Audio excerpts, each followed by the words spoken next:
તો ભગવાને આવી ચાલાકી કરી છે. પછી ભગવાને આ અહંકાર પ્રગટ કર્યો એટલે જગત બનાવવાની ઈચ્છા છે હરિને, એટલે સાથે સાથે ત્રણ વસ્તુ બનાવી: કાળ, કર્મ અને સ્વભાવ. જો ભાઈ જગતને ચલાવવું હોય તો કાળ જોઈએ ને, કાળ જોઈએ, કાળ, સમય, સમયનું ચક્ર જોઈએ ને. સમય વગર જગત ચાલે કેમ? તમારા સમયની ગણતરી છે આખી, સમય કેવી રીતે પેદા કર્યો. ભગવાનમાં કાળ છે જ નહીં. ભગવાન છે ને કાળના કાળ છે. કોણ છે? હરિ. ગોસ્વામીજી માનસમાં લખે સુંદરકાંડમાં, ભુવનેશ્વર કાલ હું કર કાલા, ભુવનેશ્વર કાલ હું કર કાલા, ભુવનેશ્વર કાલ હું કર કાલા, ભુવનેશ્વર કાલ હું કર કાલા. तात राम नहीं नर भूपाला, तात રામ નહીં નર ભૂપાલા, भुवनेश्वर काल हूँ कर काला, ભુવનેશ્વર કાલ હું કર કાલા, ब्रह्म अनामय अज भगवंता, બ્રહ્મ અનામય અજ ભગવંતા, व्यापक अजीत अनादि अनंता, વ્યાપક અજીત અનાદિ અનંતા, तात राम नहीं नर भूपाला, तात રામ નહીં નર ભૂપાલા. કોણ બોલ્યું છે આ ચોપાઈ ખબર છે? વિભીષણ. કોને કહે છે? રાવણને. રાવણને કહે છે, મહારાજ આને તમે સામાન્ય મનુષ્ય માનો છો? સામાન્ય તપસ્વી? મહારાજ એ સામાન્ય તપસ્વી નથી, એ કાળના એ કાળ છે. અનેક ભુવનોને એણે બનાવ્યા છે. ભુવનેશ્વર કાલહુ કર કાલા. પછી જ્ઞાની માણસ હોય ને એને જ્ઞાનની ભાષામાં સમજાવવું પડે. સામે જેવી કેટેગરીનો માણસ બેઠો હોય ને એની ભાષામાં સમજાવવું પડે ને. અભણ માણસને તમે બહુ ઊંચી ભાષામાં બોલો તો કેમ સમજાય? એટલે એને એની દેશી ભાષામાં કહેવું પડે. પણ જ્ઞાની છે રાવણ, એટલે એને જ્ઞાનની ભાષામાં ભગવાનને માટે વિભીષણે 8 વિશેષણ આપ્યા. કોઈ માણસની વિશેષતા દેખાડવી હોય ને તો વિશેષણ વાપરવા પડે. ભણેલો હોય ને ખબર હોય શું કહેવાય ને વિશેષણ. વિશેષણથી એની વિશિષ્ટતા દેખાય. તો કે જે રામને તમે તપસ્વી માનો છો, મહારાજ એ સામાન્ય તપસ્વી નથી. સાંભળો, બ્રહ્મ છે, બ્રહ્મ અનામય અજ ભગવંતા, વ્યાપક અજીત અનાદિ અનંતા. તમે એને ક્યારેય પૂછી નહીં શકો મહારાજ. તમે એને ક્યારેય પૂછી નહીં શકો. ભલે તમને મનમાં પાવર છે કે મેં 72 ચોકડી રાજ કર્યું છે, મને કોઈ હરાવી નહીં શકે. વિભીષણે એના મોટા ભાઈ રાવણને કીધું, 72 ચોકડી રાજ કર્યું હતું રાવણે. કેટલું? 72 ચોકડી. 71 ચોકડી પૂરી થાય ને એને એક મનુ કહેવાય. સતયુગ, ત્રેતાયુગ, દ્વાપર યુગ અને કલિયુગની એક ચોકડી, પછી બીજી, પછી ત્રીજી, પછી ચોથી. આમ કરતા કરતા 72 ચોકડી યુગ રાવણે રાજ કર્યું. એટલે એને મનમાં એમ હતું મને કોણ મારી શકવાનું છે. પણ વિભીષણ એને સમજાવ્યા, મહારાજ ભગવાન કાળના એ કાળ છે. એટલે હરિએ કાળનું સર્જન કર્યું. પછી જગત બનાવ્યું છે. જગતને ચલાવવું હોય ને તો આપણને બધાને જગતમાં મૂકવા પડે ને. એ આવ્યા ક્યાંથી બધા? આ બધા ક્યાંથી આવ્યા? ભગવાને પોતે પ્રગટ કર્યા. કેમ? તો કે જમીનમાં તમે ખાડો કરો, ખાણ બનાવો, એમાંથી રતન નીકળે કે નહીં? એ જમીને રતન ક્યાંથી કાઢ્યા હશે? કયો જો. જમીનમાં નીકળતી જે હીરાની ખાણો છે એ હીરા બધા આવ્યા ક્યાંથી? ક્યાંથી કાઢ્યા જમીને હીરા? તો કે એ તો જમીનનો સ્વભાવ છે કે જમીનને ખોદો એટલે એમાંથી હીરા નીકળે. કોઈ ઠેકાણે પાણી નીકળે, કોઈ ઠેકાણે હીરા નીકળે, કોઈ ઠેકાણે રત્નો નીકળે, એમાં ભરેલા પડ્યા જ છે, પણ તમે ખુદ કામ કર્યું એટલે બહાર આવ્યા. એમ કરોડો કરોડો જીવ હરિમાં છે, તો ભગવાન ઈચ્છા કરે કે હવે આને બધાને મારે બહાર લાવવા છે એટલે બધાને બહાર લાવ્યા. એટલે ભગવાન આત્મયોની છે, આત્માઓની યોની છે. હજારો હજારો આત્માઓને એને પ્રગટ કરવાના છે. અને આપણે બધા આવ્યા પછી આપણને કર્મ દેવું પડે, ભાતું આપવું પડે ને. કોઈ યાત્રામાં હું તમને મોકલું તો યાત્રામાં મોકલતી વખતે આપણી બા આપણને ભાતું બાંધીને આપે, લે બેટા આ તારું ભાતું લઈ જા, તું તારી યાત્રા પૂરી થાય ને ત્યાં સુધી ખૂટશે નહીં. એમ ભગવાને આપણને જીવન આપ્યું અને જીવન યાત્રામાં આપણને આગળ ભગવાન લઈ જવા ઈચ્છે છે એટલે ભાતું આપ્યું. કયું? કર્મનું ભાતું આપ્યું. કેટલા કર્મ, અને આ કર્મને તું વધારજે, ઘટાડજે, સારું કરજે, ખરાબ કરજે, એ તારા ઉપર આધાર છે.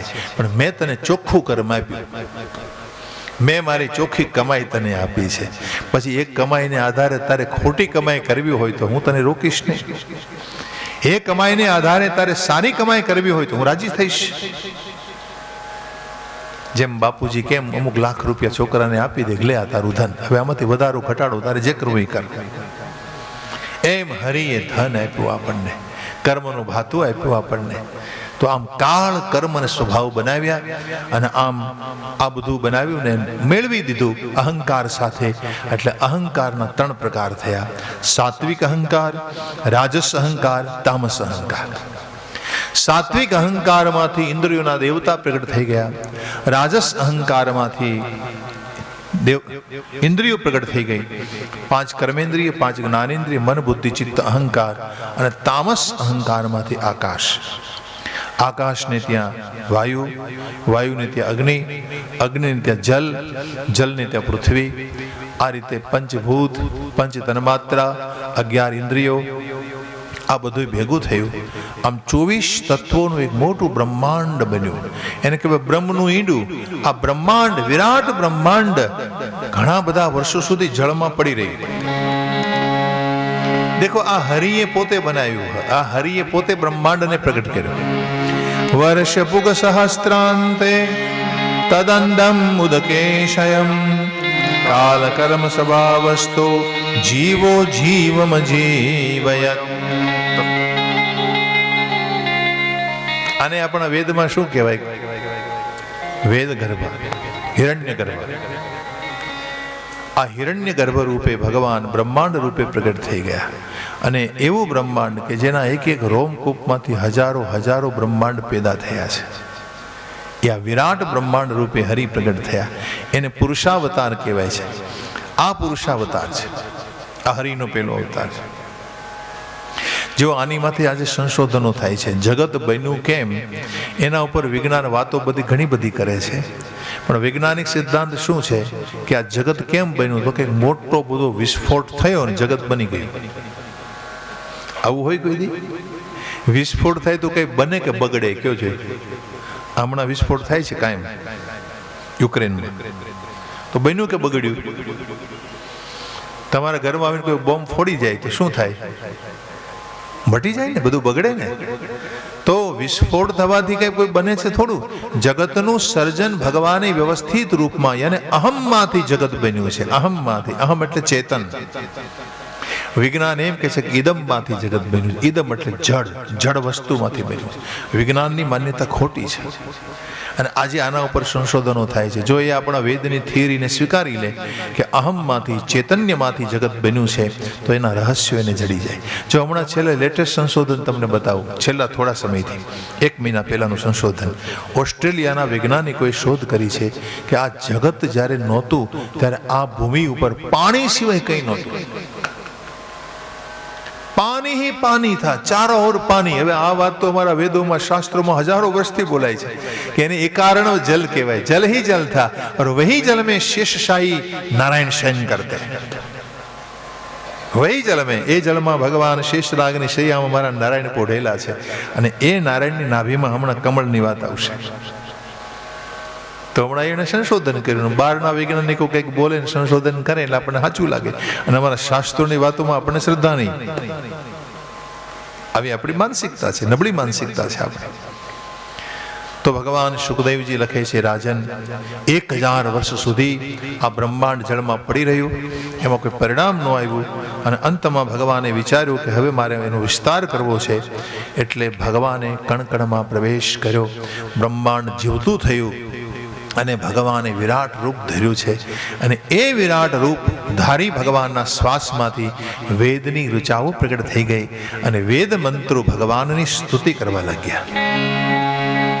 આ મંત્રો હમણાં રોજ બોલે છે યજ્ઞશાળામાં, પુરુષ સૂક્તના મંત્રો જે બ્રાહ્મણો બોલે છે ને એ મંત્ર પ્રગટ થયા. ઓમ સહસ્રશીરેખા પુરુષ સહસ્રાક્ષ સહસ્રપાત સભૌમિગં સર્વતસ્પૃતવાત્યતિષ્ઠદશાંગુલમ. ઓમ પુરુષ એવૈદગં સર્વં યદ્ભૂतं યસ્ય ભાવ્યં ઉતામૃતત્વશેષાનો જદન્નેનાતિરોહતિ. એતાવાનસ્ય મહિમાતો જાયં જ પુરુષઃ પાદોસ્ય વિશ્વાભૂતાની ત્રિપાદસ્યામૃતિં દિવી. આ વેદ મંત્રો રૂપે ભગવાન પોતે જ પ્રગટ થયા છે. વેદ ઋચાઓએ હરિના મહિમાને ગાયો. હરિ કેવા છે? જેને 1000 હાથ છે, જેને 1000 મસ્તકો છે, જેને 1000 આંખો છે, 1000 ચરણો છે, જેનો કોઈ પાર પામી શકે નહીં. આમ વર્ણન કરતા કરતા વેદની ઋચા હરિના ચરણોમાં સૂઈ જાય છે. જેમ હું કેમ બોલી બોલીને થાકી જાઉં, નહીં સૂઈ જાઉં. આખરે તો એક મર્યાદા હોય ને માણસની બોલવાની. એમ વક્તા કેમ બોલ્યા જ કરે ને પછી તમે એને બોલ્યા જ કરો, ચાલો રાત દિવસ બોલ્યા જ કરો. એમ 1 રાત 2 રાત 3 રાત વધી માણસ કેટલી રાત બોલી શકે, કેટલા દિવસ બોલી શકે? આખરે અહીં હોઈ જાય. એમ વેદ ઋચાઓ સતત હરિનું સ્તવન કર્યા જ કરે, અને આખરીના ચરણોમાં સૂઈ જાય છે, પણ છતાં એનો પાર પામી શકાયો નહીં. આવા શેષશાહી નારાયણની નાભીમાં કમલ થયું છે, અને એ નાભી કમલમાં બ્રહ્માજી આખી કથા નારદજીને સંભળાવી. દેખો નારદજી, એ નાભી કમળમાં હું પ્રગટ થઈ ગયો. ભગવાન એની નાભીમાં કમલ છે. તમને ખબર નહીં હોય, મનુષ્યની નાભીમાં કમલ છે, માણસની નાભીમાં કમલ છે. 3 કમલ છે, નીલ કમલ, રક્ત કમલ અને શ્વેત કમલ. યોગિક પ્રક્રિયા દ્વારા યોગી પોતાની નાભીમાં રહેલા કમલને પ્રગટ કરી શકે છે. આપણે ત્યાં કાશીમાં એક વિશુદ્ધાનંદ સરસ્વતી નામના સંન્યાસી થઈ ગયા. એક વખત આવી રીતે આમ હોલમાં આ ભાગવતની કથા ચાલતી હતી. એના શ્રોતાઓમાં મોટે ભાગે છે ને સ્ટેટ્સના લોકો આવતા, રાજા રજવાડા અને ભણેલ ગણેલ લોકો આવીને બેસતા હોય, કોઈ ડૉક્ટરો એન્જિનિયરો બધા. તો આ કથા આવીને એટલે બધાને પ્રશ્ન થયો, મને ભગવાનની નાભીમાં કમલ ના બધું શું એમ? કારણ કે બુદ્ધિવાદી માણસ તો બુદ્ધિથી વિચારે ને. જેને બહુ પોતાની બુદ્ધિનો ગર્વ હોય ને એને તર્ક થયા વિના ન રહે. તર્ક એ બુદ્ધિનું લક્ષણ છે. તર્ક શું છે? તમને તર્ક થાય એ સારી વાત છે, પણ એ તર્કને તમારે શાંત કરવો જોઈએ. જો તર્ક શાંત ન થાય ને તો તમારું જીવન ઊંધે માર્ગે લઈ જાય છે, અવળે રવળે તમને ચડાવી દે. તો તર્ક થાય એ બુદ્ધિનું લક્ષણ છે, પણ છતાંય એને શાંત કરવા વાળો કોઈ વ્યક્તિ જોઈએ, કોઈ મહાપુરુષ જોઈએ, કોઈ વિદ્વાન જોઈએ. એટલે પૂછ્યું, બાપજી આ શું નાભીમાં કમલ ને આ બધું સાચી વાત છે? તો કે કોચવે ગયા મહારાજ, દેખના હે આપકો કમલ. બેઠો સામે, એટલે પોતાના નાભી પ્રદેશને ખુલ્લો કર્યો સ્વામીજીએ, અને યોગિક પ્રક્રિયાથી હલાવવાની શરૂઆત કરી.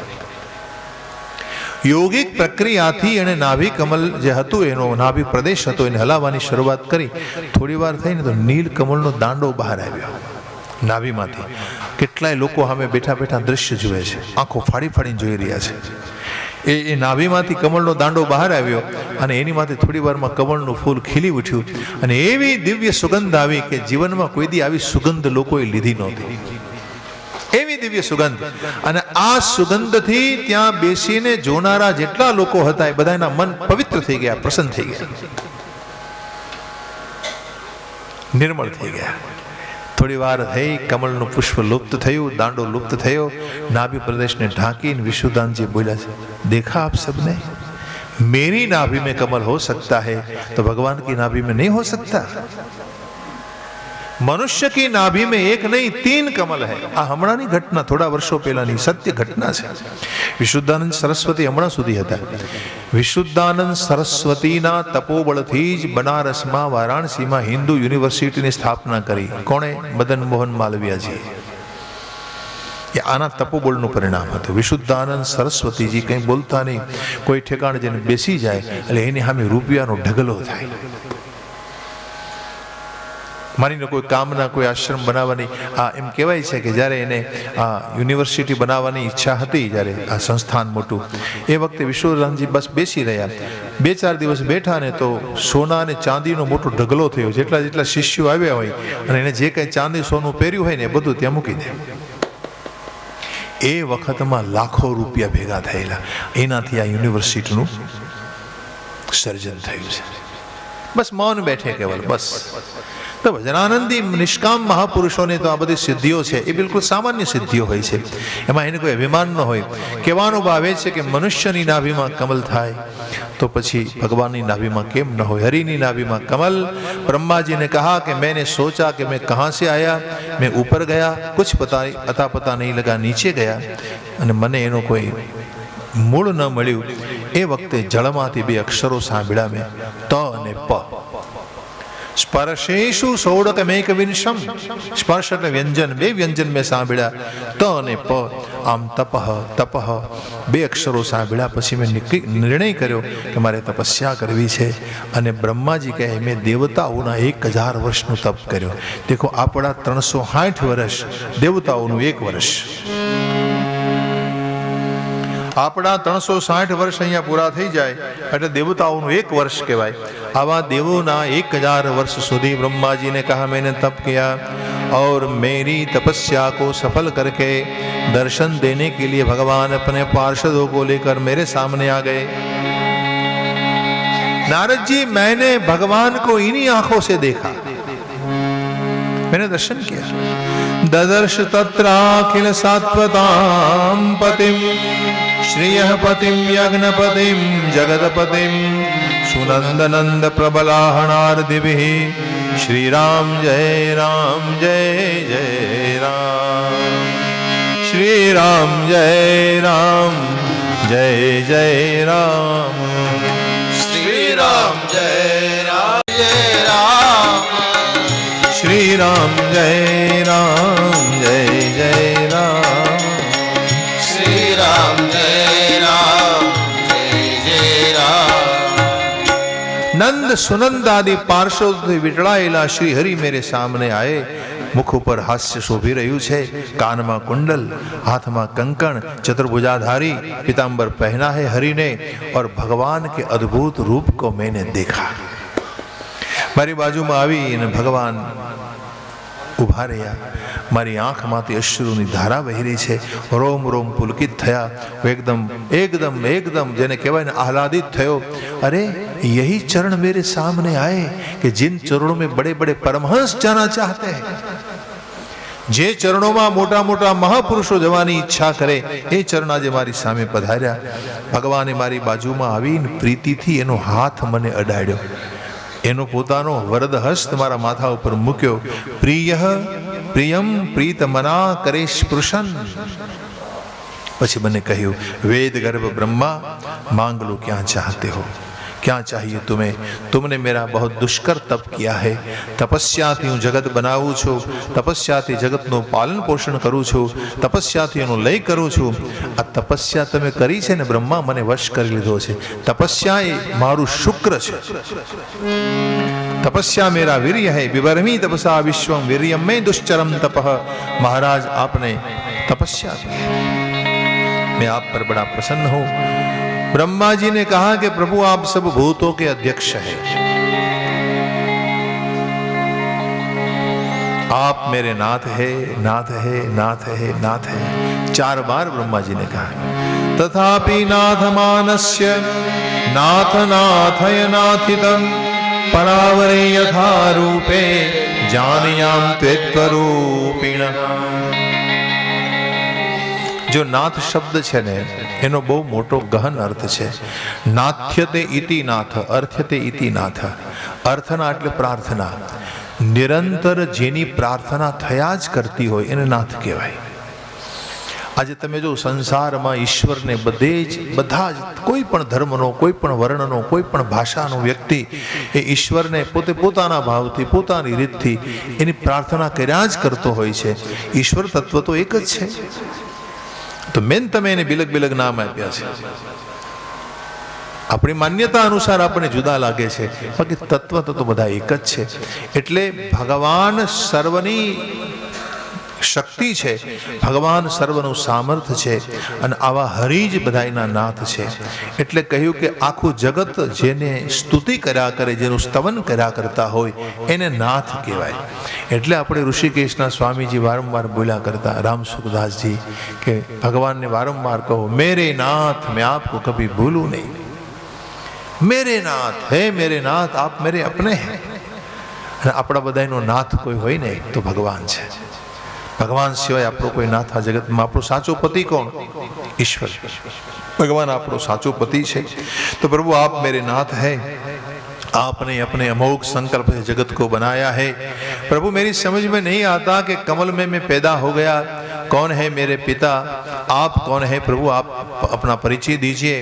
ब्रह्मा जी ने भगवान ने कही, देखो ब्रह्मा आप मेरे बेटे हैं, जैसे कमल में से आपको मैंने पैदा किया है, प्रकट किया है, तो आप मेरा पुत्र ही माने जाएंगे और आपको दीक्षा और शिक्षा देने के लिए मैं आया हूँ. तो शिक्षा दीक्षा मैंने प्रदान करो. ब्रह्मा जी विनंती करी भगवान ने. कहू, देखो महाराज, देखो ब्रह्मा जी, हूँ तमने गुह्य ज्ञान आपू छूं, गूढ़ ज्ञान आपू छूं, અને મારા અનુગ્રહથી આ વસ્તુ તમને સમજાય છે. હવે અહીં ભગવાને જે જ્ઞાન આપ્યું બ્રહ્માજીને, અને ચતુશ્લોકી ભાગવત કહેવાય છે. જો આ મૂળ ભાગવત, 4 મંત્રો મૂળ,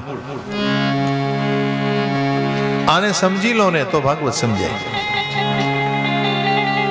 ભગવાને બ્રહ્માજીને કહ્યું, દેખો બ્રહ્માજી, પેલો શ્લોક, અહમેવ સમયાગ્રે નાન્યદ્યત સદસત્પરમ પશ્ચાદહમ યદેતશ્ચ યોવશિષ્યેત સોસ્મ્યહમ. અહમેવ સમ અગ્રે. દેખો બ્રહ્માજી, આ જગતમાં આગળના ભાગમાં મારી સિવાય કોઈ નહોતું. બિલકુલ સમાન રૂપમાં મારા સિવાય કોઈ નહોતું. બધે ઠેકાણે હું જ હતો, મારા સિવાય કોઈ નહીં. સત પણ નહીં ને અસત પણ નહીં. સત એટલે શું? સત એટલે આત્મા. મારા સિવાય બીજા એકેય આત્મા નહોતા. અને અસત એટલે જે દેખાતું જગત છે ને, જે કંઈ તમે દેખાતું જગત, આકાશ, વાયુ, અગ્નિ, તેજ, જલ, પૃથ્વી, આ બધું દેખાઈ રહ્યું છે ને આપણને, એ નહોતું. એને અસત કહેવાય. તો આ અસત જગત છે એ પણ નહોતું, અને આત્મા પણ નહોતો. તો બ્રહ્માજીએ પૂછ્યું કે મહારાજા, કંઈ નહોતું તો આવ્યું કેમ, ક્યાંથી આવ્યું? તો કે જેમ માટીમાંથી કુંભાર ઘડો બનાવે એમ આ બધું મેં બનાવ્યું, मैंने बनाया. कि प्रभु आपने कैसे बनाया? आपने अभी कहा कि कुछ भी नहीं था, तो आया कहाँ से सब? मिट्टी कहाँ से लाए? कुंभार ने घड़ो करवो है तो माटी लाववा जवू पड़े, सीमમાં જવું પડે. એકો લઈને જાય, એકો રાખે કુંભાર, એકો. હા, તો એકો લઈને જાય ને પછી કોદાળીથી ખોદીને હારી હારી માટી હોય ને એ ખોદીને ભેગી કરે અને પછી પોતે લાવે પોતાના વાડામાં, અને એ માટીમાંથી ઘડા બનાવે. હા, અમે કુંભારિયા ગોર છીએ, મને ખબર હોય. અમારા જજમાન કડિયા કુંભાર, કડિયા કુંભાર આવે ને જે, એના અમે કુળગોર છીએ. અને અમે બ્રાહ્મણને કુંભારને ઘરે વધારે રહેવું પડે. હા, એટલે કુંભારની અરે મને મેળ વધારે, અમે મને ગમે એની સાથે રહેવું. તો અમુક વસ્તુ આપણા લોહીમાં પડેલી હોય ને. હા, તો ક્યાંથી લાવે? તો કે માટી કુંભાર લાવે ખોદીને, પછી એમાંથી પોતે ગારો બનાવે ને ગારાને બરાબર ખૂંદે ને પછી એમાંથી ચાકડા ઉપર ચડાવીને, પીંડો ચડાવીને ઘાટ ઘડે. તો મિટ્ટી કો લાના પડા कुम्हार को. तो मिट्टी आपने कहाँ से लाई प्रभु? कोई वस्तु हती नहीं, तो माटी क्याथी लाव्या? भगवान कहते हैं कि मिट्टी मैं बन गया, मैं मिट्टी बन गया, यानी मिट्टी का रूप मैंने धारण किया. अच्छा प्रभु, माटी तमे बना तो कुंभार क्याथी काढ्यो? तो कुंभार भी मैं बन गया. घड़ा को बनाने वाला कुंभार भी मैं, मिट्टी भी मैं. तो माटी माथी घड़ो बन्यो, તો માટી એ હું અને ઘડાને જેણે બનાવ્યો એ કુંભારી હું. અચ્છા પ્રભુ, તો આ રીતે તમે જગતની માટી તમે પોતે જ બન્યા, જગત પણ તમે પોતે, જગતને બનાવનારી તમે પોતે. તો કે હા, જગત નહીં રહે ત્યારે ત્યાં કરે હું એક જ રહીશ. કેમ? તો કે ઘોડો ફૂટી જાય તો શું બાકી રહે? માટી. ઘોડો ફૂટી જાય તો માટી તો રહેવાની છે ને, મૂળમાં તો માટી છે. तो मैं ही रहूंगा जगत जब नहीं रहेगा. तो मेरे सिवा पहले भी कोई नहीं था, मध्य में भी मैं, बीच में भी मैं, और जगत नहीं रहेगा तब अंत में भी मैं. गुरु नानक देवे आनी पर बहुत सरस बातों लखी है. आपू पीवे आपू अमृत घट, आपू पीवे आपू अमृत घट, आपे पीवन हारी, आपे पीवन हारी. पीने वाला भी भगवान. क्या पीता है हरि? अमृत. जिस घड़े में अमृत है वो घड़ा भी भगवान, और जिस घड़े में अमृत है वो अमृत पीने वाले भी भगवान.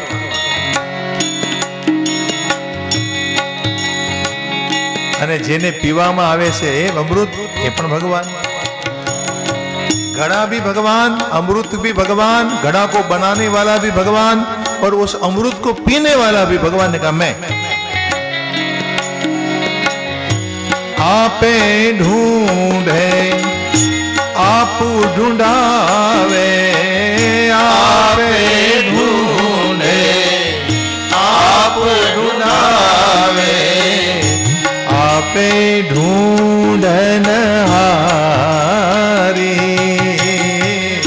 आपे ढूंढन हारी.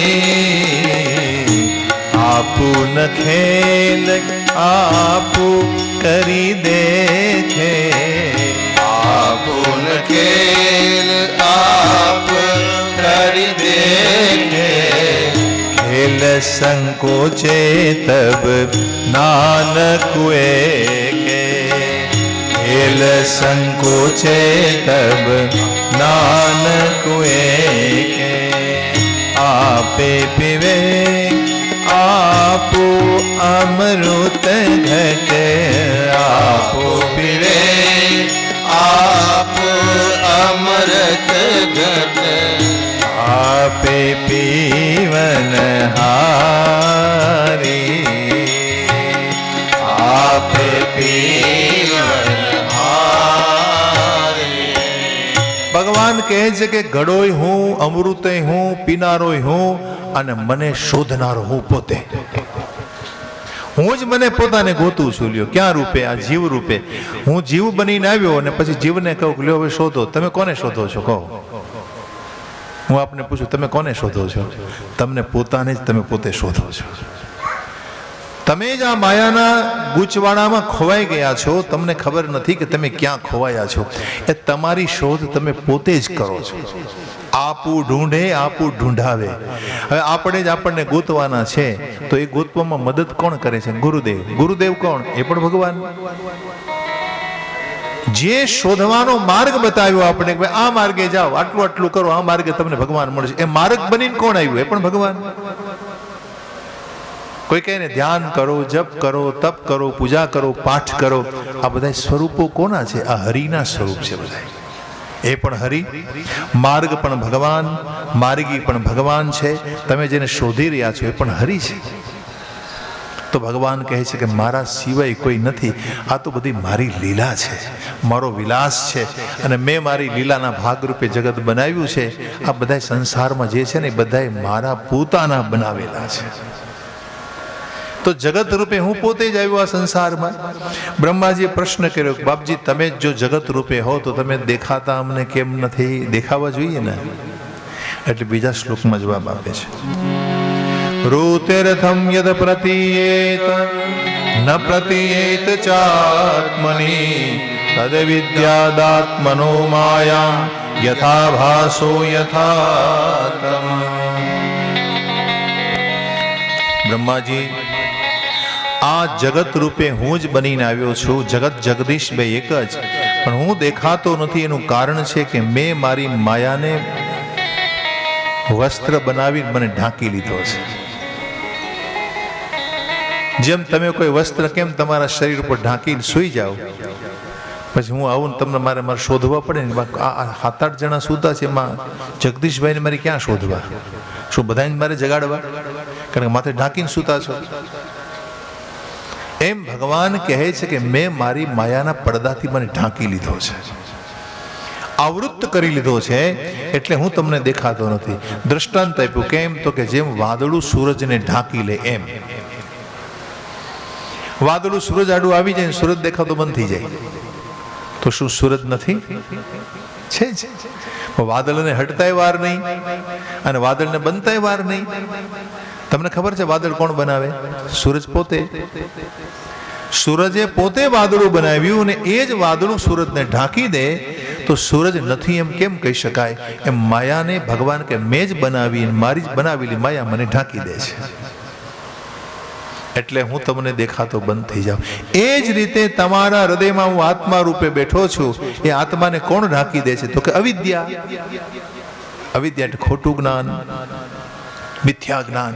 તમે જો ખોટું અજ્ઞાન આપણા હૃદયમાં ભરાઈ ગયું છે ને, એ જ આપણા આત્માને ઢાંકીને બેઠું છે, એટલે આપણને આત્માનું જ્ઞાન થઈ શકતું નથી. ખોટું જ્ઞાન મટી જાય તમારું, એટલે તમને આત્મ જ્ઞાન તરત થઈ જાય, આત્મદર્શન તરત થાય છે. તો પ્રભુ આ માયાને જરાક અમને સમજાવો ને, સમજવી કેમ? એટલે બહુ સીધી ભાષામાં તમને કહું, નાનકડું બાળક હોય ને, એ માનો પાલવ છોડે નહીં, પછી માં એક ઉપાય કરે. શું કરે? બાળકને ભાવતી ચોકલેટો બહુ હોય, એ રાખી દે ડબરા ભરીને. બાળક બાજુમાં આવે એટલે એક ચોકલેટ આપી દે ને, ચોકલેટ એટલે જતું રહે આંગણામાં, રમવા લાગે. હવે એ રમતું હોય ને, એ દરમિયાન માતા 1-2 કલાકનો સમય કાઢી લે ને પોતાનું કામ પતાવી દે, ફરી આવે ને પાછી બીજી ચોકલેટ આપી દે. આમ માતા યુક્તિથી પોતાના બાળકને પોતાનાથી દૂર રાખે છે. શું કર્યું એને? યુક્તિ. યુક્તિ. એમ ભગવાને પણ યુક્તિથી જીવને પોતાનાથી દૂર રાખ્યો છે. ભગવાન આપણી માં છે, પણ એને યુક્તિ કરી છે. કઈ યુક્તિ કરી? આપણને ચોકલેટો આપીને દૂર રાખ્યા છે. ભગવાનની દીધેલી ચોકલેટો જીવતી હોય છે. હું આપું ને ચોકલેટ તો એમાં જડતા હોય, જડ વસ્તુ હોય, પણ હરિ આપે એમાં ચૈતન્ય હોય. એટલે હરિએ કેવી ચોકલેટો આપી? કોઈને પત્ની આપી, કોઈને પતિ આપી દીધો, કોઈને પુત્રો આપ્યા, કોઈને પરિવાર આપ્યો, આમ કોઈને યશ, પ્રતિષ્ઠા, માન આ બધું આપ્યું. આ હરિએ દીધેલી ચોકલેટોમાં મને તમને ફસાવી દીધા છે. કોઈ પત્નીમાં ફસાયો, કોઈ પતિમાં ફસાયો, કોઈ યશમાં, કોઈ માન, પ્રતિષ્ઠા, સત્તા, સન્માન, સંપદા, એમાં ભગવાને મને તમને ફસાવી દેવાનું કામ કર્યું છે ને. આ ફસામણી કરવાની હરિની રીત છે. આને કહેવાય માયા. પણ જે બાળક ચોકલેટમાં ફસાય નહીં તો બા સામે ઊભી જ છે, એની બાઈને ગોદમાં લેવો જ પડે. એમ ફસાયા કોણ ન ફસાયા? તો કે તુકારામ ન ફસાયા, નરસિંહ મહેતા ન ફસાયા. એને માટે હરિ પ્રત્યક્ષ છે. મહાન મહાન પુરુષો છે ને, આમાં ફસાયા નહીં ક્યાંય. હરિએ ભલે ગમે એવી યુક્તિઓ કરી, પણ આ બધા મહાન આત્માઓ છે, એ ક્યાંય ફસાયા નહીં. એટલે એને માટે હરિ એને ગોદમાં લેવા જ પડ્યા છે. તો ભગવાને કીધું કે આ મારી માયા છે. અને હવે ત્રીજી વાત કરી કે ભગવાને કીધું કે એક વસ્તુમાંથી બીજી વસ્તુ હું બનાવું છું. કેમ? કે જેમ એક પિતાને ઘેર બાળકનો જન્મ થાય,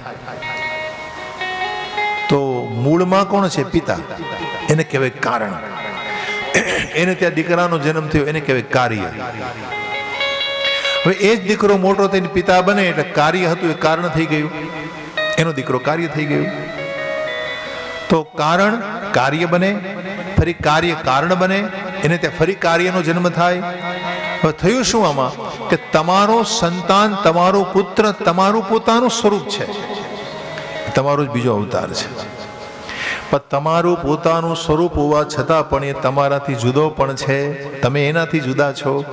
એમ ભગવાન કે આ જગત મારું પોતાનું સ્વરૂપ છે, મેં મારામાંથી બનાવ્યું છે, મારો આત્મા એમાં રેડ્યો છે. પણ જેમ પિતા અને પુત્ર નોખા દેખાય ને, એમ જગતથી હું જુદો દેખાઉં છું. નહીં તો આત્મા તો એક જ છે. જે પિતાનો આત્મા એ જ પુત્રનો આત્મા છે. એમ ભગવાન કે જે મારો આત્મા છે જે જગતનો આત્મા છે. હું પરમાત્મા છું, હું જગતનો આધાર છું. મેં મારામાંથી બધું બનાવ્યું છે. મેં જ, હું પોતે જ અવતાર ધરીને આવ્યો છું, જગતનું રૂપ ધરીને, પણ છતાં હું એનાથી જુદો પણ છું. એટલે કાર્યકારણના સંબંધથી હું પ્રવેશ કરીને રહેલો પણ છું અને નથી પણ રહેલો. મતલબ એ છે કે ભગવાન એવું કહેવા માંગે છે કે આ સંસારમાં મારા સિવાય કોઈ નથી અને છતાં હું બધાથી અલગ પણ છું, જુદો પણ છું. આ એનું વિશિષ્ટતા છે. અને હવે ચોથા મંત્રમાં કહે છે કે અન્વય અને વ્યતિરેકથી મને સમજવું. એતાવદેવ જગનાસ્યમ તત્વજગનાસુનાત્મનઃ અન્વય વ્યતિરેકાભ્યામ યસ્યાદ સર્વત્ર સર્વદા. જો આને સમજવું ને બહુ સારી વસ્તુ છે. અન્વય કોને કહેવાય? અન્વય એટલે ભગવાને પોતે પોતાનામાંથી બધું જુદું કરી આપ્યું, એને અન્વય કહેવાય. જેમ જુદું થાય એમ જ મળી જાય, એને વ્યતિરેક કહેવાય. કેમ?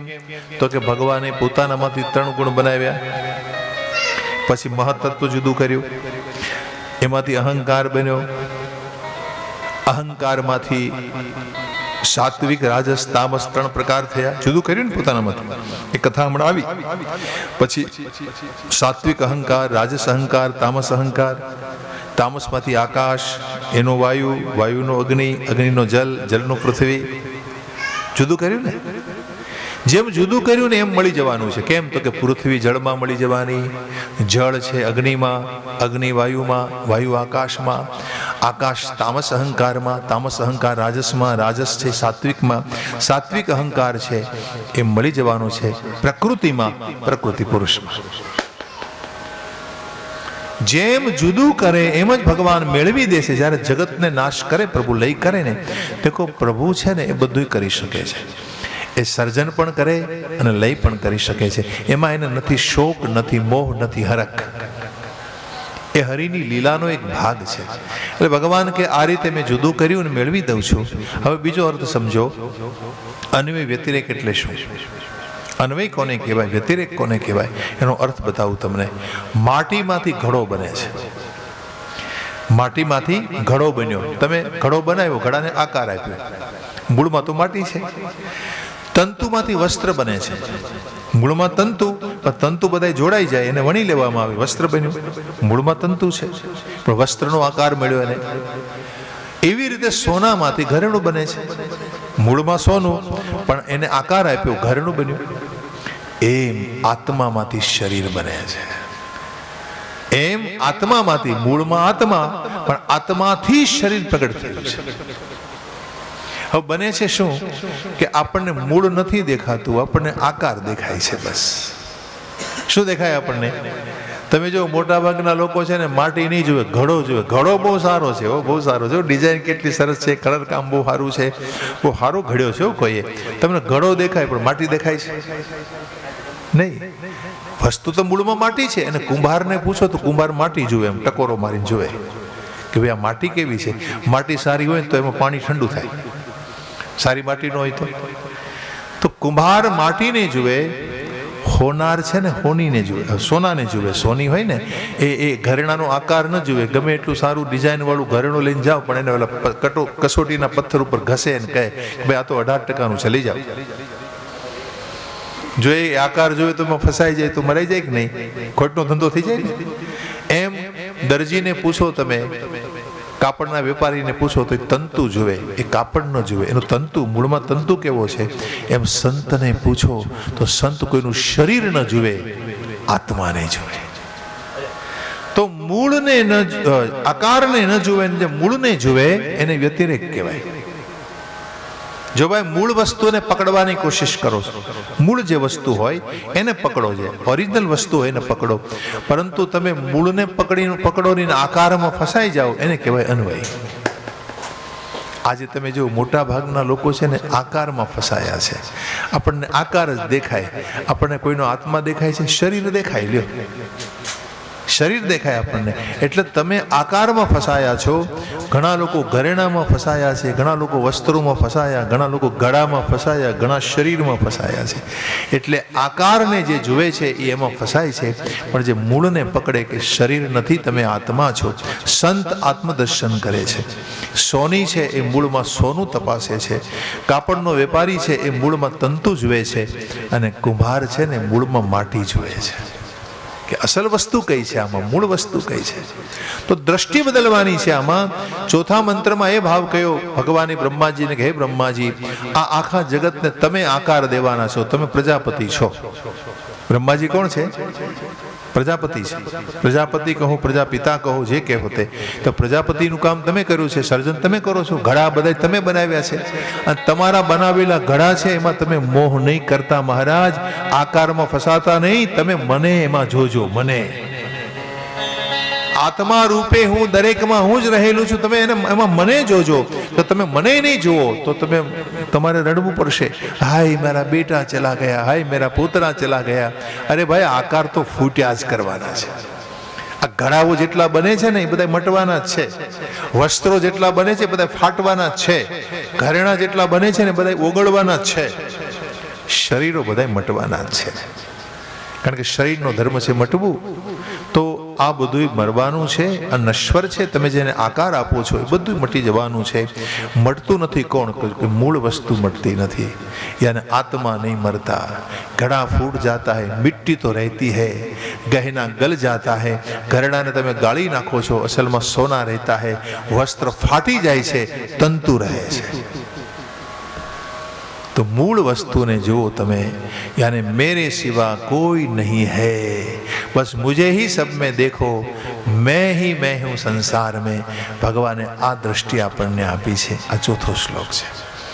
તો આ હરિ કે જે કણકણમાં વસ્યો છે, દરેકના હૃદયમાં આત્મ સ્વરૂપે બેઠો છે, એ જ ભગવાન કૃષ્ણ રૂપ ધરીને આવ્યા, એ જ રામ રૂપ ધરીને આવ્યા, એ જ અવતારી બનીને આવ્યા. અને ભગવાનના જેટલા અવતારો થયા છે એ આપણી આત્મા છે, એ આપણી આત્મા છે.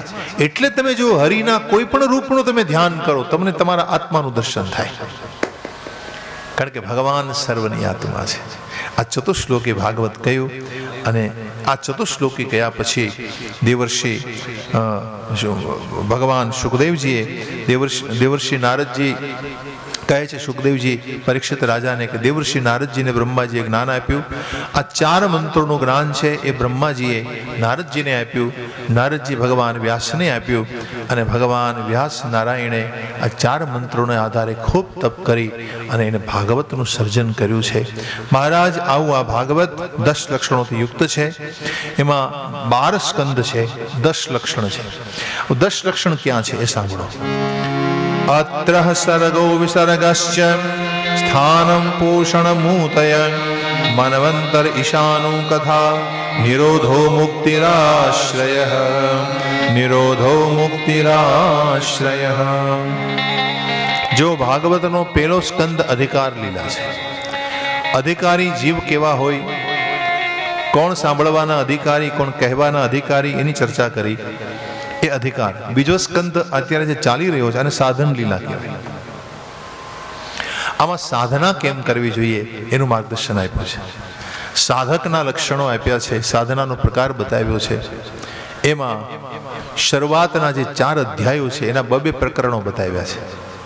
2 એમાં પહેલા 2 અધ્યાયોમાં સ્થૂલ ધ્યાન અને બીજા 2 અધ્યાયોમાં સૂક્ષ્મ ધ્યાનની પ્રક્રિયા બતાવી. એ બધી વાતો મેં કરીને આપણી સામે. સ્થૂલ ધ્યાન કોને કહેવાય, સૂક્ષ્મ ધ્યાન કોને કહેવાય, શું કામ? અંતઃકરણની શુદ્ધિ માટે, અંતઃકરણની પવિત્રતા માટે આ ધ્યાન કરવું જરૂરી છે.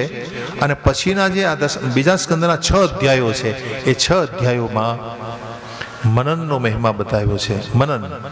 મનન કરવું, યાને મનન કરવાથી જ્ઞાન દ્રઢ થાય છે કે તમે કોણ છો, તમને તમારું સ્વરૂપ સમજાય છે. તો એ બધી વાતો આમાં કરી છે. એ બીજો સ્કંદ એ જ્ઞાન લીલા પણ કહેવાય અને સાધન લીલા પણ કહેવાય. હવે ત્રીજો સ્કંદ સર્ગ લીલા છે.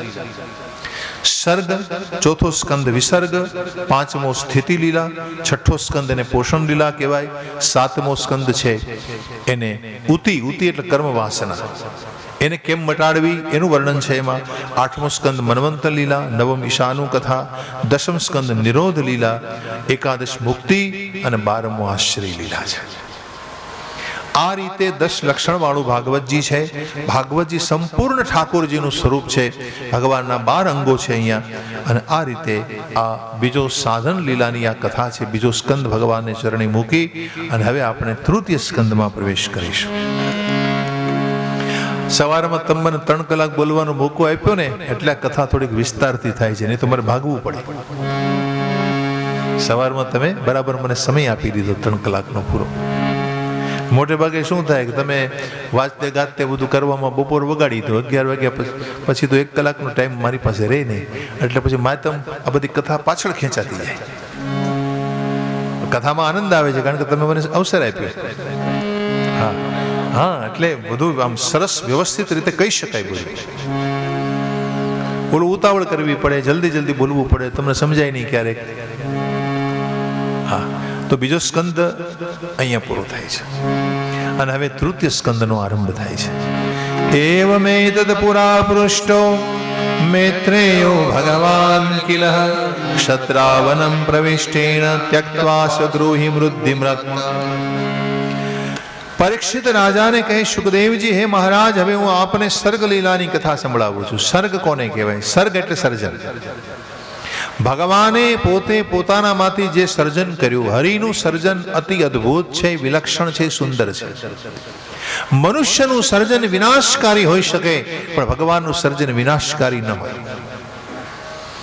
પરમાત્માએ જે સર્જ્યું છે ને એમાં મેન તમે છેડછાડ કરીને એટલે આપણી ઉપર આફતો આવે છે.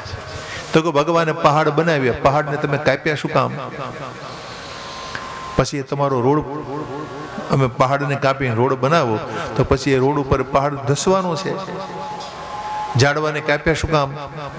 પછી પ્રાણવાયુ ઘટવાનો છે, ઓક્સિજનના બાટલા શોધવા નીકળવું પડે. અને તમે જ આ બધું કર્યું છે. તો ભગવાનનું સર્જન કોઈ દી કોઈનો વિનાશ કરતું નથી પણ મનુષ્ય એમાં છેડછાડ કરીને એટલા માટે આ પ્રકૃતિ આપણી માથે રોષ કરે છે. તો ભગવાને જે સર્જન કર્યું એને સર્ગ એટલે શું? તો કે ભૂત માતેન્દ્ર ધિયામ જન્મ સર્ગ ઉદારત. 5 ભૂત બનાવ્યા ભગવાને. ક્યાં ક્યાં? આકાશ, વાયુ, અગ્નિ, જલ, પૃથ્વી. આકાશ, વાયુ, અગ્નિ, જલ, પૃથ્વી, પંચભૂત. ભૂત માત્રા, 5 માત્રા બનાવી. શબ્દ, સ્પર્શ, રૂપ, રસ અને ગંધ. આપણે બધા છે ને 5માં જ ફસાયેલા છીએ. કોઈ શબ્દમાં ફસાયા, કોઈ રૂપમાં ફસાયા, કોઈ સ્પર્શમાં ફસાયા, કોઈ ગંધમાં ફસાયા. કોઈને કોઈ પ્રકારે આપણે આમાં ફસાયા છીએ. તો શબ્દ, સ્પર્શ, રૂપ, રસ, ગંધ આને માત્રા કહેવાય. ભૂત માત્ર ઇન્દ્રિયા. ઇન્દ્રિયો કઈ કેટલી છે? તો કે 11. 5 કર્મેન્દ્રિય, 5 જ્ઞાનેન્દ્રિય, 11મું મન અને ધ્યામ એટલે બુદ્ધિ. આ બધાના સર્જનની કથા જેમાં હોય એને સર્ગ લીલા કહેવાય. તો મહારાજ આ કથા અમને સંભળાવશો? સુખદેવજી કે હા, જરૂર સંભળાવીશ, પણ આ બાબતમાં મારે તમને પરમત કહેવાનો છે. પરમત એટલે શું? કે વિદુરજીને જે મૈત્રેય મુનિએ કથા સંભળાવી છે એ કથા હું આપને કહીશ. તો બાપજી, વિદુરજીને જરા તમે યાદ કર્યા તો એની કથા કહો ને. તો કહા, વિદુરજી નીતિજ્ઞ થઈ, નીતિશાસ્ત્રી હતા અને દુર્યોધનની સભામાં જ્યારે જ્યારે જરૂર પડતી એ વખતે વિદુરજી પોતે નીતિનું જ્ઞાન આપતા, દુર્યોધનીનું અપમાન કરતો હતો. વારંવાર અપમાનિત બનેલા વિદુરજીએ નિર્ણય કર્યો કે ભાઈ આ સભામાં રહેવું એ ઠીક નથી, વારંવાર બીજાનું અપમાન વેઠવું, આના કરતાં છોડીને જતો રહો. એટલે પોતાના ધનુષ બાણને બારણે મૂકી દ્વાર ઉપર છોડી અને વિદુરજીએ આ સભા છોડી દીધી. અને જેવા સભાને છોડીને ગયા એટલે કૌરવોના પુણ્યને ભેગું લઈને જતા રહ્યા. આમાં લખે સ નિર્ગત કૌરવ પુણ્ય લબ્ધો. સ નિર્ગત કૌરવ પુણ્ય લબ્ધો. કોઈ પણ સંત પુરુષ, કોઈ પણ સારો માણસ, પછી ગમે તે રૂપે, તમારી પત્ની રૂપે, પતિ રૂપે, ભાઈ રૂપે, પુત્ર રૂપે, પરિવાર રૂપે, કોઈ પણ રૂપે તમારા ઘરમાં નિવાસ કરતો હોય ને એને હેરાન નહીં કરતા, એને પરેશાન નહીં કરતા. જો એ તમારા ઘરના છોડીને જતા રહેશે, તમારા ઘરને છોડીને, તો એ તમારું બધું પુણ્ય ભેગું લઈને જતો રહેશે. વિદુરજીએ કૌરવોનું પુણ્ય ત્યાંથી લઈ લીધું અને પોતે વિદાય લીધી. દેખો, કૌરવોની હાર તો ત્યારે થઈ ચૂકી હતી જ્યારે વિદુરજીએ સભા છોડી. એવી રીતે રાવણની સભા જ્યારે વિભીષણે છોડીને ત્યારે જ રાવણનું આયુષ્ય ખૂટી ગયું હતું. गोस्वामी जी लखे छे आयुहीन भय सब तमहि, आयुहीन भय, सबकी आयु मिट गई थी कि जिस दिन महाराज विभीषण ने रावण की सभा को छोड़ा। और इस प्रकार विदुर जी यात्रा में निकले, अनेक तीर्थों में घूमते रहे और यात्रा करते करते करते रमणरेत में पहुंचे। रमणरेतમાં એને ઉદ્ધવજીનું મિલન થાય છે। બંને સંતો મળે, 4 મિલે 64 કિલે 20 રહે કર જોડ, હરિજન से हरिजन મળે તે નાચે 7 કરોડ। इस प्रकार दोनों संत मिले અને સંતો મળે એટલે અહીંયા ભગવાનની જ કથા હોય। પરમાત્માના સ્વરૂપોની, નામની, સ્વભાવની, પ્રભાવની ખૂબ ચર્ચાઓ થઈ અને અંતમાં વિદુરજી પૂછે છે કે ભગવાને મને સંદેશ કંઈ આપ્યો છે? ઉદ્ધવજીએ કહ્યું કે દેખો મહારાજ, તમારે જો જ્ઞાન જોઈતું હોય તો તમારે બદ્રીનાથ જવું પડશે અને બદ્રિકાશ્રમમાં બિરાજતા મૈત્રેય મુનિ તમને જ્ઞાન આપશે। ભગવાને આવો સંકેત કર્યો છે। ત્યાંથી વિદુરજી છૂટા પડે છે અને ફરતા ફરતા હરિદ્વાર પધાર્યા અને હરિદ્વારથી આગળ યાત્રા શરૂ કરી बद्रीनाथ पहुंचे। मैत्रेय मुनि प्रतीक्षा में बैठे हैं। मैत्रेय प्रसन्न हो गए, आप आए महाराज, मैं आपकी प्रतीक्षा में था, मुझे पता था आप जरूर आएंगे। विदुर जी वहां पर पहुंचे, श्रम थोड़ो दूर थयो, सुबह हुई, स्नान संध्या किया और फिर मैत्रेय की शरण में आकर बैठे, हाथ जोड़े, विदुर जी ने प्रश्न किए। देखो कोई तीर्थ में जाओ ने तो साधक रूप में जाओ, साधक बनी जाओ। जो अँ तमे जलसा करवा नहीं आव्या, साधना करवा आव्या छो। अँ तमने खावा पीवानुं मळे तोय भले, न मळे तोय भले, चिंता न कराय। चा मळे तोय भले, बीड़ी मळे तोय भले, न मळे तोय गोतवा न जवाय। हाँ, अँ तमे साधना करवा आव्या छो, कोई पण प्रकारे तमने जे मळे एनाथी चलावी लेवुं। साधना माटे तमे पधार्या छो। अहींया साधक भूमि छे। साधनानी आ तो हवे आવો મકાનો બનાવ્યા તમને જલસા પડે છે। એ તો આવું ક્યાં હતું? હરિદ્વારમાં કુટિયા સિવાય પેલા કંઈ નહોતું। અલ્પ આશ્રમો, અમુક આશ્રમો આજથી 50-60 વર્ષ પહેલા તમે પરિસ્થિતિને તમે જે જુઓ તો તમને ખ્યાલ આવે। તો હવે છેલ્લા 50-60 વર્ષમાં આટલા બધા ભવ્ય મકાનો, ભવ્ય બિલ્ડિંગો, બધી સગવડો, ઘરમાં એસી, એક રૂમમાં એસી રૂમ ને આમ આવી બધી વ્યવસ્થા તમારા ઘર કરતાં સારી થઈ ગઈ। પણ હકીકત સાધના ભૂમિ છે, આ સાધક ભૂમિ છે। અહીંયા આવ્યા પછી સાધના કરવાની છે, તપસ્યા કરવાની આ ભૂમિ છે। વિદુરજી રાજમંત્રી છે અને છતાં આટલા બધા કષ્ટો વેઠી અને અહીં સુધી પહોંચ્યા। જો એને ધાર્યું હોત ને તો કોઈ ને કોઈ વક્તાને પોતાની પાસે બોલાવી શક્યા હોત, એને જ્ઞાન દેવા માટે, પણ એ પોતે જ્ઞાન લેવા માટે ત્યાં સુધી પહોંચ્યા। मैत्रेय मुनि ने प्रश्न करे छे, विदुर जी महाराज सुनिए, मेरे मन में प्रश्न है। सुखाय कर्माणि करोति लोको न ते सुखं वान्यदुपानपम्बा विन्देत भूयस्य त एव दुःखं यदन्नयुक्तं भगवान् वदेन्। महाराज जी, आ जगत में तमे जेने जोवो ने बधाय सुखने माटे प्रयास करे छे। शुं शोधे छे बधाय? सुख। सुख तमने वास्तव में मळे छे खरुं? सुखनी शोध में, सुखनी लालच में बधाय भटक्या करे छे। सुखाय कर्माणि करोति लोको, सुखने माटे तमे कर्म करो छो, वास्तव में तमने साचुं सुख मळे छे? આપણને એમ કે કોઈ વ્યક્તિ સાથે આપણને આપણા વિવાહ થઈ જાય, કોઈ સારો માણસ મળી જાય, કોઈ સારી પત્ની મળી જાય, કોઈ સારા પતિ મળી જાય, સારા પુત્રો મળી જાય, સારો પરિવાર મળી જાય તો આપણને સુખ મળે। પણ એની હારે ભેગા રહેવાનું શરૂ કરે ને એટલે એ જ માણસો આપણને દુઃખ આપવાનું શરૂ કરે છે। આપણને એમ કે વ્યક્તિ સુખ આપશે, આપણને એમ કે કોઈ પરિસ્થિતિ સારી આપણા માટે નિર્માણ થાય તો આપણને સુખ આપે, આપણને એમ કે કોઈ સારી વસ્તુ મળી જાય તો આપણને સુખ આપે।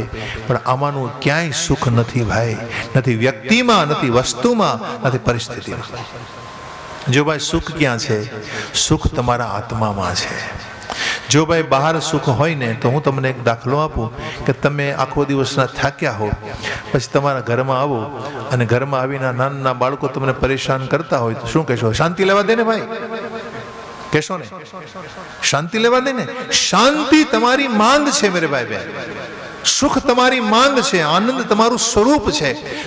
તમને એ ખબર નથી કે હું શાંતિ સ્વરૂપ છું, હું સુખ સ્વરૂપ છું, કારણ કે એ સુખ ને શાંતિ સ્વરૂપ રામ તમારા હૃદયમાં બેઠા છે।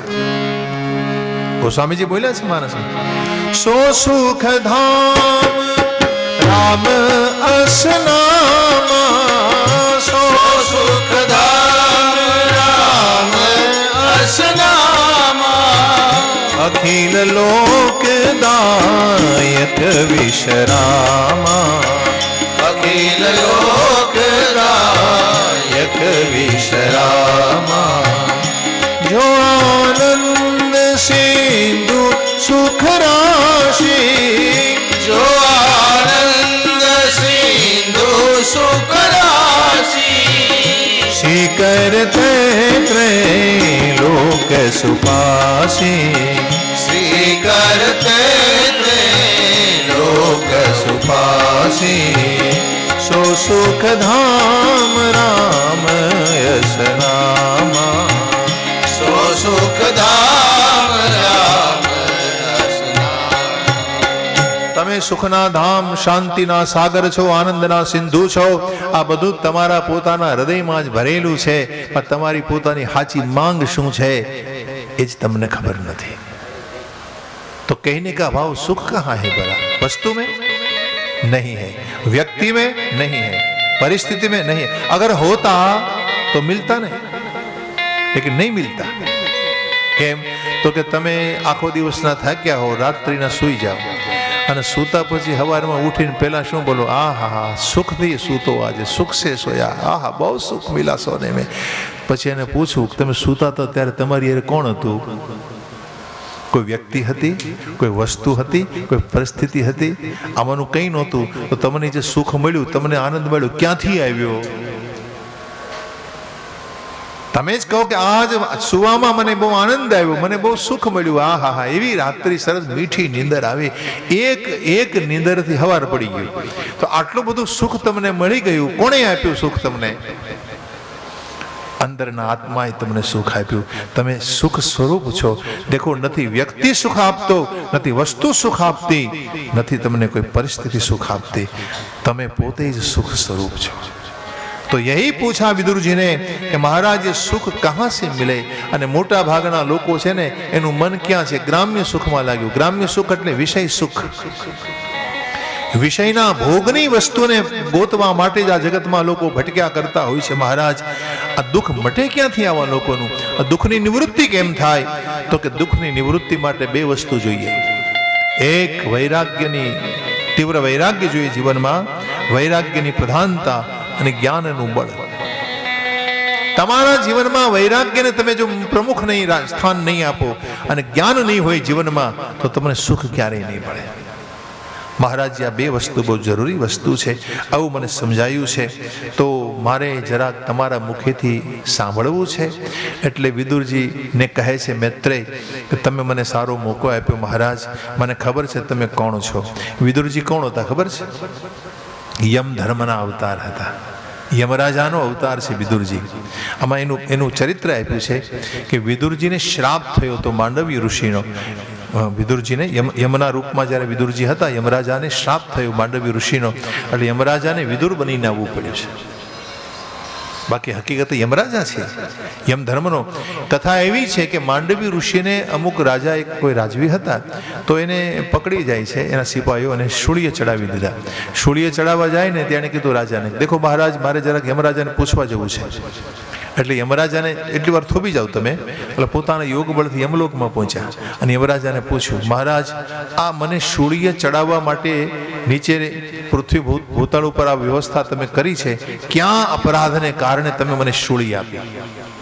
મારો દોષ શું છે મહારાજ? શા માટે મને તમે સૂર્ય ચડાવવાની ઈચ્છા કરો છો? શું કામ? મારો શું અપરાધ છે? એટલે ચિત્રગુપ્તના ચોપડે જરાક તપાસ કરીને કહ્યું, બાપજી, તમે 5 વર્ષના હતા ને ત્યારે એક કાંટાથી ઈયળને વીંધી નાખી હતી, એટલે તમને આ સૂળી આવી છે. ઈયળને વીંધી હતી મેં 5 વર્ષની ઉંમરે? મહારાજ, યમ ધર્મ તમે ભૂલ્યા છો, ન્યાય કરવામાં તમે ચૂક્યા છો મહારાજ. 5 વર્ષનો બાળક પાપ કરે ને એ પાપ એની માએ ભોગવવું પડે છે. 10 વર્ષની ઉંમર સુધી 5 થી 10 વર્ષ વચ્ચેનું બાળક પાપ કરે એના બાપને ભોગવવું પડે છે, અને 10 વર્ષની ઉપરનો બાળક જ્યારે કોઈ પાપ કરે તો એને પોતાએ સ્વયં ભોગવવું પડે છે. આમાં મારો શું અપરાધ છે મહારાજ? તમને ન્યાય કરતા નથી આવડ્યો, એટલે જાઓ તમે કળિયુગમાં જન્મ લઈને આવશો. એટલે યમરાજા પોતે વિદુરજીનો અવતાર લઈને આવ્યા. મૈત્રેય મુનિ કહે છે, વિદુરજી તમે કોણ છો મને ખબર છે, તમે વ્યાસના પુત્ર છો અને વ્યાસના જ્ઞાનનો વિસ્તાર કરવા માટે મને પૂછ્યું છે, બાકી તમે બધું જ જાણો છો. સારું કર્યું તમે મને પૂછ્યું, કારણ કે વાણીની શોભા તો હરિના ગુણગાન કરવામાં છે ને. તમને ભગવાને સુંદર વાણી આપી હોય ને બકબક કરવા માટે વાણી નથી આપી ભગવાને. જો પરમાત્માએ વાણી આપી હોય ને, દેખો હું વાણીથી ભગવાનની પૂજા કરી રહ્યો છું. તમારા ઘરમાં મૂર્તિ હોય ને, મૂર્તિને તમે ફૂલ ચડાવો, ચંદન કરો, અક્ષત કરો, કેમ પૂજા કરો, એમ આ ભાગવત રૂપી ભગવાનની વાણીમય મૂર્તિની પૂજા હું વાણીથી કરું છું. તમે સાંભળીને કરો છો, આ તમારી પણ પૂજા છે. તમે શ્રવણ ભક્તિ કરો છો, તમે તમારા કાનથી કથા સાંભળી અને હરિની પૂજા કરો છો. અને હું બે કામ ભેગા કરું છું, સાંભળ્યું છું ને બોલ્યું છું. ભગવાને મને એક વિશિષ્ટ અવસર આપ્યો. દેખો હું શ્રોતા પણ છું ને વક્તા પણ છું. જેમ તમે સાંભળો છો ને એમ હું સાંભળું છું કથા. તમને સાંભળવામાં આનંદ આવે, મને આવે છે આનંદ. મેં વક્તા બી હું, શ્રોતા બી હું. તો ભગવાને આપણને વાણી આપી છે, તો વાણીથી ભગવાનના ગુણગાન ગાવા જોઈએ મહારાજ. પછી કહે છે હજી તમારે કંઈ પૂછવું છે મને પૂછી લો. એટલે વિદુરજી બોલ્યા, મહારાજ તમે કહ્યું કે ભગવાન ચિન્માત્ર અને અવિકારી છે. આવા અવિકારી ભગવાનમાં વિકારી સૃષ્ટિ શું કામ છે? ભગવાન અવિકારી અને એને બનાવેલું જગતમાં વિકાર આ કેમ બને મહારાજ? અવિકારી હોય એનું સર્જન પણ અવિકારી હોવું જોઈએ, પણ અવિકારીનું સર્જનમાં વિકાર શું કામ દેખાય છે? કામ, ક્રોધ, લોભ, મોહ આ વિકાર કહેવાય. શું કામ દેખાય છે? મારો બીજો પ્રશ્ન એ છે, ભગવાન સ્વતૃપ્ત અને ગંભીર છે. આવા ગંભીર ભગવાનને જગત બનાવવાનું શું કામ બંધ થયું? શું એની કોઈ ઈચ્છા બાકી રહી ગઈ હતી? મારે ને તમારે તો કઈ ને કોઈ મનમાં ઈચ્છા હોય કે એક મકાન બનાવવું ને પછી બીજું બનાવવું ને પછી ત્રીજું બનાવવું, આમ કંઈક ને કંઈક ઈચ્છા હોય. હરિને તો કોઈ ઈચ્છા નથી, અને છતાં ભગવાને સર્જન શું કામ કર્યું? ત્રીજો પ્રશ્ન કરે છે કે ભગવાન બાળક જેવા છે શું? આ શું ભગવાને બનાવેલું જગત એ બાળક જેવી ક્રીડા કહેવાય? બાળકને આવું આવડે કે આવડા મોટા જગતનું, આવડા મોટા બ્રહ્માંડનું સર્જન કરે મહારાજ? અને મારો ચોથો પ્રશ્ન એ છે કે આ આખું જગત જો ભગવાનમાં હોય તો આ જગતમાં અભાગ્યા લોકો હું કામ છે? ક્લેશની પાછળ દોડનારા લોકો હું કામ છે? અને કર્મની પાછળ લોકો શું કામ દોડે છે? અમુષ્ય દુર્ભાગ્ય